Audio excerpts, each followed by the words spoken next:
Hello friends, നെല്ലറയുടെ chicken 65 masala use ചെയ്ത് നമുക്കൊരു ചിക്കൻ 65 ഉണ്ടാക്കിയാലോ. അതിനായി ഞാൻ ചിക്കനിലേക്ക് ആദ്യം തന്നെ ആവശ്യത്തിനുള്ള ഉപ്പിട്ട് കൊടുക്കുന്നുണ്ട്.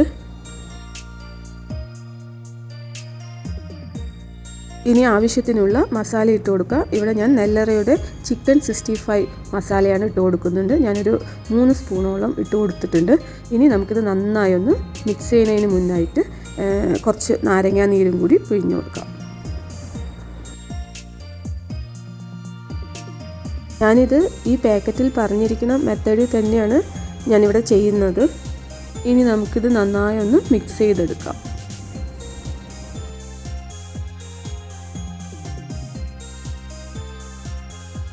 എല്ലാം മിക്സ് ചെയ്ത ശേഷം നമ്മൾ 1 മണിക്കൂറോളം റെസ്റ്റ് ചെയ്യാൻ വെച്ചിരുന്നു. ഇനി നമുക്കിത് പൊരിച്ചെടുക്കാം. ഇനി പാൻ ചൂടാവുന്ന സമയത്ത് അതിലേക്ക് എണ്ണ ഒഴിച്ചു കൊടുക്കാം. ഏത് എണ്ണയാണോ നിങ്ങൾ യൂസ് ചെയ്യുന്നത് അത് ഒഴിച്ചു കൊടുക്കാവുന്നതാണ്. ഞാനിവിടെ സൺഫ്ലവർ ഓയിലാണ് ഒഴിച്ചു കൊടുക്കുന്നത്. അത് ചൂടായ ശേഷം ഞാൻ കുറച്ച് കറിവേപ്പില ഇട്ട് കൊടുക്കുന്നുണ്ട്. അത് നല്ലൊരു മണം തരാൻ സഹായിക്കും. ഇനി നമുക്ക് ഓരോ ചിക്കനും ചൂടായ എണ്ണയിലേക്ക് ഇട്ട് കൊടുക്കാം.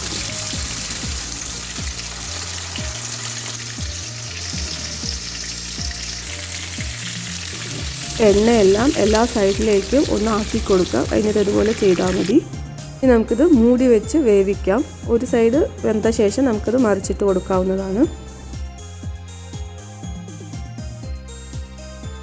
ഇനി ഇത് അങ്ങോട്ടും ഇങ്ങോട്ടും തിരിച്ചിട്ടിട്ട് എല്ലാ സൈഡും നന്നായി ഒന്ന് പൊരിച്ചെടുക്കാം.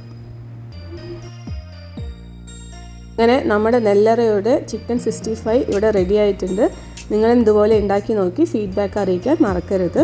അപ്പോൾ അടുത്ത വീഡിയോയിൽ കാണും വരയ്ക്കും ബൈ ബൈ.